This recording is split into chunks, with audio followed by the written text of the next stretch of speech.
নমস্কার, খবর শুনছেন এম টুডে নিউজ চ্যানেল থেকে। জানাবো আজকের বিশেষ খবর। বাছাই করা খবরগুলো পেতে চ্যানেলটিতে সাবস্ক্রাইব করে পাশে থাকা বেল আইকনটি অল করে রাখুন। শুরুতেই হেডলাইন্স।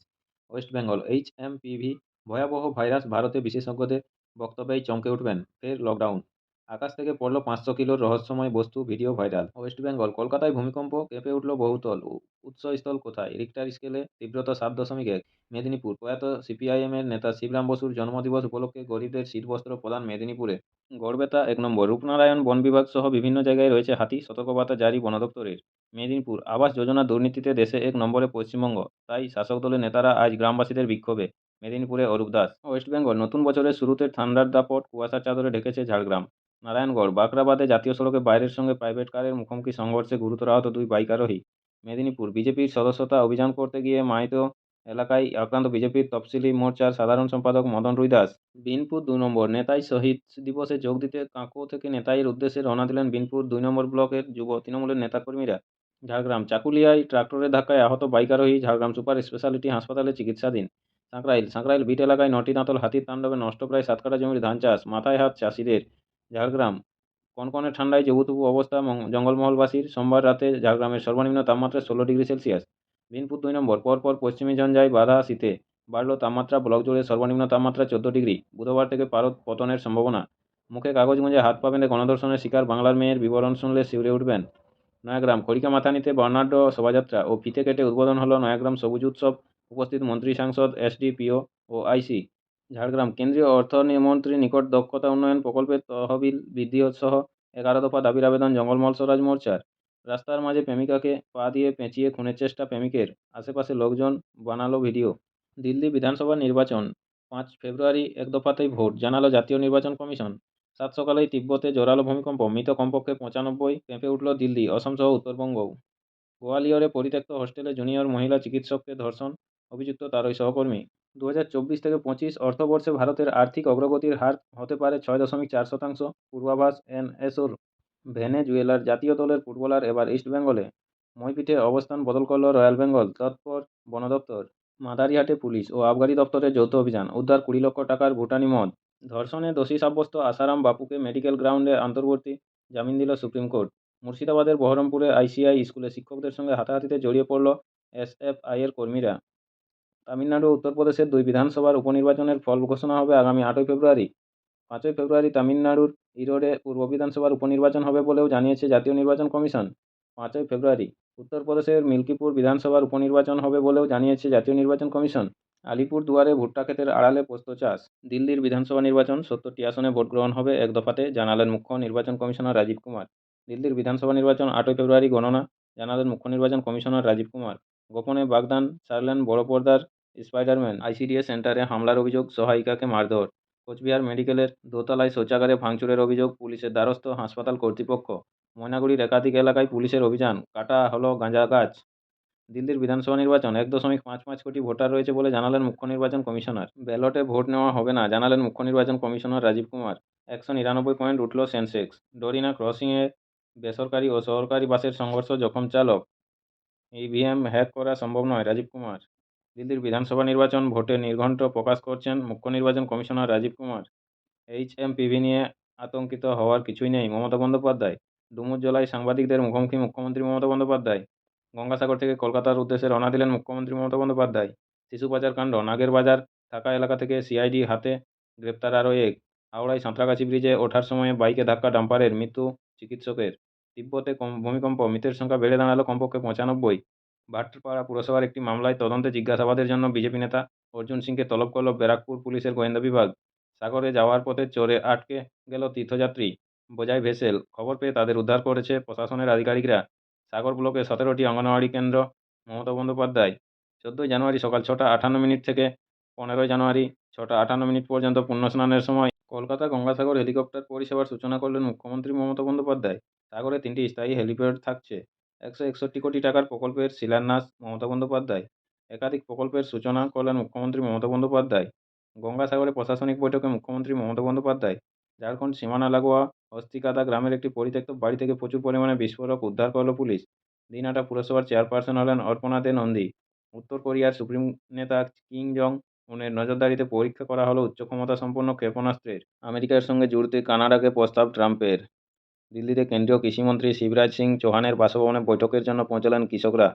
আগামী 13 জানুয়ারি পাকিস্তানের প্রাক্তন প্রধানমন্ত্রী ইমরান খানের বিরুদ্ধে আর্থিক দুর্নীতি সংক্রান্ত মামলার শুনানি। পূর্ণকুম্ভ 2025 কুম্ভমেলা চত্বরে তৈরি করা হচ্ছে যজ্ঞকুণ্ড। প্রয়াত কিংবদন্তি ক্রিকেট কোচ তথা ঝুলন গোস্বামীর গুরু স্বপন সাধু। তিব্বতের শিজংয়ে আবারও ভূমিকম্প, রিক্টার স্কেলে কম্পনের মাত্রা 4.5। বিআরএসের কার্যকারী সভাপতি কেটি রমা রাওয়ের আর্জি খারিজ করল তেলেঙ্গানা হাইকোর্ট। রিজেন্ট পার্ক থানা এলাকায় তেলের ট্যাঙ্কারের ধাক্কায় মৃত এক পুলিশকর্মী। আগামী 28 জানুয়ারি ওবিসি শংসাপত্র সংক্রান্ত মামলার শুনানির দিন ধার্য করেছে সুপ্রিম কোর্ট।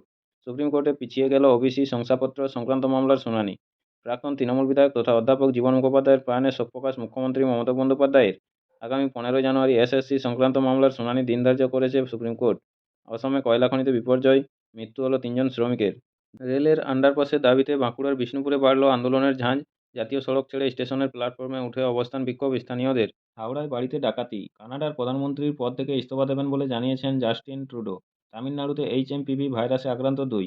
আগামী 8 থেকে 9 জানুয়ারি অন্ধ্রপ্রদেশ ও ওড়িশাতে যাবেন প্রধানমন্ত্রী নরেন্দ্র মোদী। আপনারা এতক্ষণ শুনলেন আজকের শিরোনাম। আসবো বিস্তারিত খবরে। নন্দীগ্রামে তৃণমূলের শহীদ স্মরণ সভা। পূর্ব মেদিনীপুরের নন্দীগ্রামের ভাঙাবেড়ায় শহীদ স্মরণ সভা করল তৃণমূল। শহীদ বেদির সামনে মোমবাতি জ্বালিয়ে 18 বছর পরে আজকের দিনে নিহত 3 জমি আন্দোলনকারী ভরত মণ্ডল, শেখ সেলিম ও বিশ্বজিৎ মাইতির স্মৃতিতে শ্রদ্ধার্ঘ্য নিবেদন করা হয়। উপস্থিত ছিলেন জয়া দত্ত, উত্তম বারিক, বিধায়ক অখিলগিরি, তমলুক পৌরসভার চেয়ারম্যান দীপেন্দ্র নারায়ণ রায় সহ আরও অনেক। আজ মঙ্গলবার ভোরে এই সভা অনুষ্ঠিত হয়। সুফল বাংলার জন্য পূর্ব বর্ধমানে কৃষকদের থেকে সবজি কিনল রাজ্য। চাহিদার তুলনায় বেশি উৎপাদন হয়েছে। শীতের সবজি ফুলকপি 1 টাকা থেকে 2 টাকা দরে বিক্রি হচ্ছে। তাই ক্ষতির মুখে পড়েছেন কৃষকরা। এই অবস্থায় কৃষকদের পাশে দাঁড়ালো রাজ্য কৃষি বিপণন দপ্তর। আজ মঙ্গলবার পূর্ব বর্ধমান জেলার নাদনঘাট নিমতলা কিষাণ মান্ডিতে সরাসরি কৃষকদের থেকে সুফল বাংলা স্টলের জন্য সবজি কিনল কৃষি বিপণন দপ্তর। উপস্থিত ছিলেন রাজ্যের মন্ত্রী স্বপন দেবনাথ সহ নিয়ন্ত্রিত বাজার কমিটির অফিসাররা। সরকারি এই উদ্যোগে খুশি কৃষকরা। ফুলকপি ছাড়াও বাঁধাকপি, বেগুন, শিম, পেঁয়াজ কলি কৃষকদের কাছ থেকে আজ মঙ্গলবার কেনা হয়। মন্ত্রী ছাড়া উপস্থিত ছিলেন আধিকারিক সুদীপ পাল ও বিভান পাল। সাত সকালে জোরালো ভূমিকম্প, কেঁপে উঠল দিল্লি, অসম সহ উত্তরবঙ্গ। সাত সকালে জোরালো ভূমিকম্প, কেঁপে উঠল বিহার, দিল্লি, অসম, সিকিম সহ পশ্চিমবঙ্গের উত্তরবঙ্গের কয়েকটি অঞ্চল। আজ মঙ্গলবার সকাল 6টা 35 মিনিট নাগাদ কম্পন অনুভূত হয়। রিক্টার স্কেলে কম্পনের মাত্রা ছিল 7.1। উত্তরবঙ্গ সহ ভারতের সিকিম, অসম, দিল্লি ও বিহারের মাঝারি থেকে তীব্র কম্পন অনুভূত হয়। এমনকি চীন ও ভুটানের কিছু অংশেও কম্পন অনুভূত হয়েছে। জানা গিয়েছে এই ভূমিকম্পের উৎসস্থল নেপাল তিব্বত সীমান্তের কাছে। শিজাংয়ের ভূপৃষ্ঠের 10 কিলোমিটার গভীরে এই জোরালো কম্পনের ফলে শিজংয়ে এখনও পর্যন্ত 9 জনের মৃত্যু হয়েছে বলে জানিয়েছে চীনের সরকারি সংবাদ মাধ্যম। ভেঙে গিয়েছে বহু ঘরবাড়ি। মৃতের সংখ্যা আরও বাড়তে পারে বলে আশঙ্কা করা হচ্ছে। আপনাদের সকলকেই বলা হচ্ছে, যারা নিয়মিত গুরুত্বপূর্ণ খবরগুলো শুনতে চান আমাদের চ্যানেলটি সাবস্ক্রাইব করে রাখুন। ফিরে আসবো খবরে। আমেরিকার সঙ্গে জুড়তে কানাডাকে প্রস্তাব ট্রাম্পের। প্রবল চাপে পড়ে অবশেষে কানাডার প্রধানমন্ত্রীর পদ থেকে ইস্তফা দিয়েছেন জাস্টিন ট্রুডো। গতকাল সোমবারও এই কথা সংবাদ মাধ্যমে জানিয়েছেন তিনি। শুধুই কানাডার প্রধানমন্ত্রিত্বই নয়, লিবারেল পার্টির নেতার পদ থেকেও পদত্যাগ করেছেন তিনি। আগামী অক্টোবর মাসে কানাডায় নির্বাচন রয়েছে। তার আগে সেদেশের রাজনীতিতে বড় পরিবর্তন ঘটে গিয়েছে। নতুন প্রধানমন্ত্রী নির্বাচিত হওয়ার আগেই সেদেশের রাজনীতিতে বড় পরিবর্তন ঘটে গিয়েছে। নতুন প্রধানমন্ত্রী নির্বাচিত হওয়ার পর আনুষ্ঠানিকভাবে ইস্তফাপত্র পেশ করবেন ট্রুডো, এমনটাই জানিয়েছেন তিনি। আর কানাডায় যখন রাজনৈতিক অস্থিরতা, ঠিক তখনই গুরুত্বপূর্ণ বক্তব্য রেখেছেন আমেরিকার হবু প্রেসিডেন্ট ডোনাল্ড ট্রাম্প। কানাডাকে আমেরিকার সঙ্গে জুড়ে যাওয়ার প্রস্তাব দিলেন তিনি। মার্কিন যুক্তরাষ্ট্রের 51তম প্রদেশ হিসেবে কানাডাকে অন্তর্ভুক্ত করার প্রস্তাবও দিয়েছেন ট্রাম্প। তার বক্তব্য, কানাডার জনগণ চান তাদের দেশ যেন আমেরিকার 51তম প্রদেশ হয়ে ওঠে।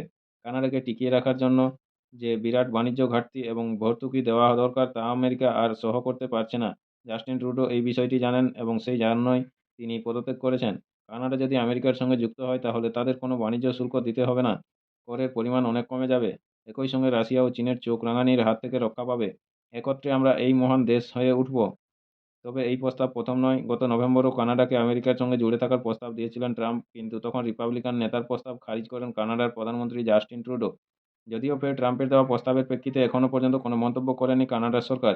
মার্চেই লন্ডন সফরে মুখ্যমন্ত্রী। চলতি বছরের মার্চের তৃতীয় সপ্তাহে লন্ডন সফরে যেতে পারেন মুখ্যমন্ত্রী মমতা বন্দ্যোপাধ্যায়।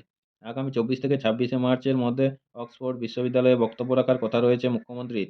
ইতিমধ্যেই মুখ্যমন্ত্রী মমতা বন্দ্যোপাধ্যায়কে সেই বিষয়ে আমন্ত্রণ জানানো হয়েছে বলে অক্সফোর্ড বিশ্ববিদ্যালয়ের অ্যালুমিনি অ্যাসোসিয়েশন সূত্রে খবর।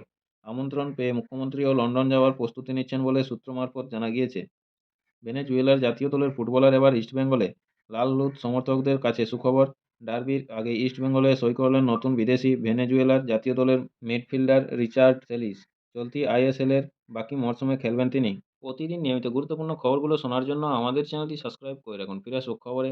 মইপিঠে অবস্থান বদল করল রয়্যাল বেঙ্গল, তৎপর বন দপ্তর। দক্ষিণ চব্বিশ পরগনার কুলতলির মইপিঠে অবস্থান বদল করল বাঘ। মইপিঠের কিশোরী মোহনপুর সংলগ্ন দক্ষিণ বৈকুণ্ঠপুর এলাকায় আজ মঙ্গলবার সকালে বাঘের উপস্থিত টের পেয়েছিলেন এলাকার বাসিন্দারা। সেই মতো বন দপ্তরের কর্মীরা ওই জায়গাটি জাল দিয়ে ঘিরে দেয়। তারপরেই সকালে জালের কাছে বাঘের পায়ের ছাপ দেখতে পায় বন দপ্তরের কর্মীরা। এরপর বেলায় দেখা যাচ্ছে দক্ষিণ দিক থেকে বেরিয়ে উত্তর দিকে ৬ নম্বর বৈকুণ্ঠপুর সংলগ্ন হেতাল জঙ্গলে বর্তমানে অবস্থান করছে বাঘটি। বিষয়টি নিশ্চিত করছে বন দপ্তরও। ফের নতুন করে ১ কিলোমিটার জঙ্গল এলাকা জাল দিয়ে ঘেরার কাজ চলছে। ৩ দিক ঘিরলেও নদীর দিকটি খোলা রাখা হচ্ছে, যাতে নদী পেরিয়ে গভীর জঙ্গলের দিকে চলে যায় রয়্যাল বেঙ্গল। বন দপ্তর সূত্রে জানা গেছে, প্রাথমিকভাবে বাঘটিকে তাড়িয়ে গভীর জঙ্গলে ফিরিয়ে দেওয়ার চেষ্টা করা হবে। আজ মঙ্গলবার সকালের ঘটনাস্থলে এসেছেন এডিএফও অনুরাগ চৌধুরী। তিনি পুরো কাজের তদারকি করছেন। ঘটনাস্থলের উদ্দেশ্যে রওনা দিয়েছেন ডিএফও।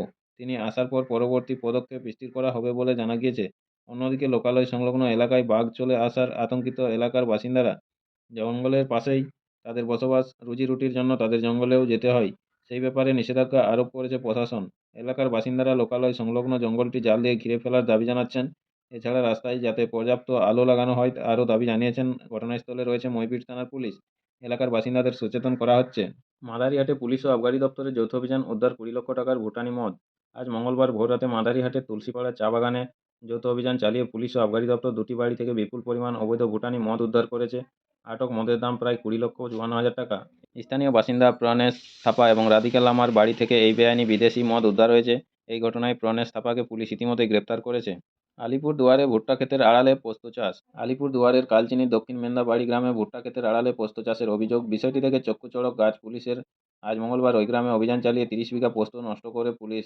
জানা গিয়েছে, কালচিনি এবং আলিপুরদুয়ার থানার পুলিশ এই অভিযানে নামে। গোপনে বাগদান সারলেন বড় পর্দার স্পাইডারম্যান। গোপনে বাগদান সারলেন বড় পর্দার স্পাইডারম্যান টম হল্যান্ড। তেমনটাই জানাচ্ছে একাধিক আন্তর্জাতিক সংবাদ মাধ্যম। ক্রিসমাস থেকে নিউ ইয়ার্স ইভের মাঝেই নাকি বান্ধবী তথা অভিনেত্রী জেনদায়ার সঙ্গে বাগদান সেরেছেন টম। তবে এই বিষয়ে মুখ খোলেননি দুই তারকাই। গত রবিবার স্থানীয় সময় গোল্ডেন গ্লোবসের রেড কার্পেটে যখন ফটোগ্রাফার ও পাপারাতজিরা অভিনেত্রী জেনদায়ার ছবি তুলেছিলেন, তখন একটি বিষয় দেখা যায়। জেনদায়ার হাতের আঙুলে বাগদানের মতো হীরের আংটি দেখতে পান ফটোগ্রাফার ও পাপারাতজিরা। তারপরেই সেই আংটি পরা জেনদায়ার ছবি সোশ্যাল মিডিয়াতেও ভাইরাল হয়ে যায়। সেখান থেকেই সকলের অনুমান, প্রেমিক টম হল্যান্ডের সঙ্গে বাগদান সেরে ফেলেছেন তিনি। যদিও এও শোনা যাচ্ছে, গোল্ডেন গ্লোবসের রেড কার্পেটে পোশাকের সঙ্গে মানিয়েও ওই হীরের আংটি পরেছিলেন জেনদায়া। এর সঙ্গে বাগদানের কোনো সম্পর্ক নেই সূত্রের খবর। ক্রিসমাস থেকে নিউ ইয়ার্স ইভের মাঝেই আমেরিকায় পরিবারের সদস্যদের মাঝেই বাগদান সারেন দুই তারকা। ২০১৬ সালে স্পাইডারম্যান হোমকামিং সিনেমার শুটিং সেটে একে অপরের সঙ্গে সাক্ষাৎ হয় টম হল্যান্ড ও জেনদায়ার। সেখান থেকেই শুরু প্রেমের। তার ঠিক ৪ বছর বাদে প্রেমের গুঞ্জনে সিলমোহর দেন দুই তারকাই। কাজের কথা বলতে গেলে টম হল্যান্ড ও জেনদায়া একসঙ্গে অভিনয় করবেন ক্রিস্টোফার নোলানের আগামী সিনেমা ওডিসিতে। আইসিডিএস সেন্টারে হামলার অভিযোগ, সহায়িকাকে মারধর। ময়নাগুড়িতে একটি আইসিডিএস সেন্টারে হামলার অভিযোগ। ওই সেন্টারের সহায়িকা ঝুমকা মণ্ডল সরকার এবং কর্মী লাবণ্য সরকারকে মারধর করারও অভিযোগ উঠেছে। ঘটনাটি ঘটেছে ময়নাগুড়ির সুকান্ত কলোনি এলাকায়। ইতিমধ্যেই থানায় এই বিষয়ে লিখিত অভিযোগ দায়ের করা হয়েছে। ময়নাগুড়ির একাধিক এলাকায় পুলিশের অভিযান, কাটা হলো গাঁজা গাছ। ময়নাগুড়ির একাধিক এলাকায় অভিযান চালাচ্ছে পুলিশ। বিভিন্ন এলাকায় গাঁজা গাছ কেটে দিয়ে সেগুলি পুড়িয়ে দেওয়া হচ্ছে। এই অভিযানে রয়েছেন ময়নাগুড়ির আইসি সুবল ঘোষও। গোপন সূত্রের খবরের ভিত্তিতে এই অভিযান চলছে। ডরিনা ক্রসিংয়ে বেসরকারি ও সরকারি বাসের সংঘর্ষ, জখম চালক। শহরে ফের গতির জেরে ঘটল দুর্ঘটনা। দুই বাসের সংঘর্ষে খুলে গেল সরকারি বাসের সামনের অংশ। গুরুতর জখম চালক। আজ মঙ্গলবার সাত সকালে দুর্ঘটনাটি ঘটে ডরিনা ক্রসিংয়ে। জানা গেছে, একটি বেসরকারি বাসের সঙ্গে সংঘর্ষ হয়েছে সরকারি বাসের। পুলিশ সূত্রে খবর, ডরিনা ক্রসিংয়ে সিগন্যাল পড়ে যাওয়ার হঠাৎই ব্রেক কষে ২১২ রুটের বেসরকারি বাসটি। তার পিছনেই ঝড়ের গতিতে আসছিল এসি ২৪ রুটের সরকারি বাস। সিগন্যালের জেরে ২১২ রুটের বাসটি হঠাৎই দাঁড়িয়ে যাওয়ার নিয়ন্ত্রণ হারিয়ে ওই বেসরকারি বাসের পিছন দিকে সজোরে ধাক্কা মারে সরকারি বাসটি, যার ফলে ওই সরকারি বাসের সামনের অংশ ও ড্রাইভার কেবিনের প্রায় গোটাটাই খুলে ছিটকে রাস্তায় পড়ে যায়। পুলিশ দুটি বাসকে আটক করেছে। দুটি বাসেই অল্প সংখ্যক যাত্রী ছিলেন। তারাও অল্প বিস্তর আহত হয়েছেন বলে জানা গিয়েছে। জখম হয়েছেন এসি ২৪ রুটের বাসের চালক। কিন্তু প্রশ্ন উঠছে, বারবার বাসের গতি নিয়ন্ত্রণে রাখার নির্দেশ পুলিশের তরফে দেওয়া হলেও তাতে কেন কাজ হচ্ছে না? গতকাল সোমবার দুপুরেই বাগুইআটি নারায়ণতলায় সিগন্যালে ভিআইপি রোডের ওপর একটি বাস ধাক্কা মারে এক অ্যাপ বাইক চালককে, যার ফলে মৃত্যু হয় তার। ওই অ্যাপ বাইক চালকের পিছনেই বসেছিলেন এক তরুণী। তিনিও গুরুতর জখম অবস্থায় হাসপাতালে চিকিৎসাধীন। আপনাদের সকলকেই বলা হচ্ছে যারা নিয়মিত গুরুত্বপূর্ণ খবরগুলো শুনতে চান আমাদের চ্যানেলটি সাবস্ক্রাইব করে রাখুন। ফিরে আসবো খবরে। শহরের আবহাওয়া হাল কী রয়েছে দেখে নেব। পশ্চিমী ঝঞ্ঝার জেরে শহরে উধাও শীতের আমেজ, বাড়ছে তাপমাত্রা। আজ মঙ্গলবার সকালে শহরের সর্বনিম্ন তাপমাত্রা ছিল 16.2 ডিগ্রি সেলসিয়াস, যা স্বাভাবিকের থেকে 2.3 ডিগ্রি বেশি। গতকাল সোমবার শহরের সর্বাধিক তাপমাত্রা ছিল 24.1 ডিগ্রি সেলসিয়াস, যা স্বাভাবিকের থেকে 0.6 ডিগ্রি কম। এদিন সকালে কুয়াশা থাকলেও বেলা বাড়তে আকাশ পরিষ্কার হয়ে যাবে, এমনটাই জানিয়েছে আলিপুর আবহাওয়া দপ্তর। আজ মঙ্গলবার শহরে সর্বাধিক তাপমাত্রা থাকতে পারে 24 ডিগ্রি সেলসিয়াসের ঘরে। গত 24 ঘন্টায় শহরে কোথাও বৃষ্টি হয়নি। নমস্কার, এখনকার স্থানীয় সংবাদটি এখানেই শেষ হলো। এরপরের স্থানীয় সংবাদটি পেতে চ্যানেলটিতে সাবস্ক্রাইব করে পাশে থাকা বেল আইকনটি অল করে রাখুন। সবাই ভালো থাকুন, সুস্থ থাকুন। দেখা হচ্ছে পরের আপডেট খবরে। ধন্যবাদ।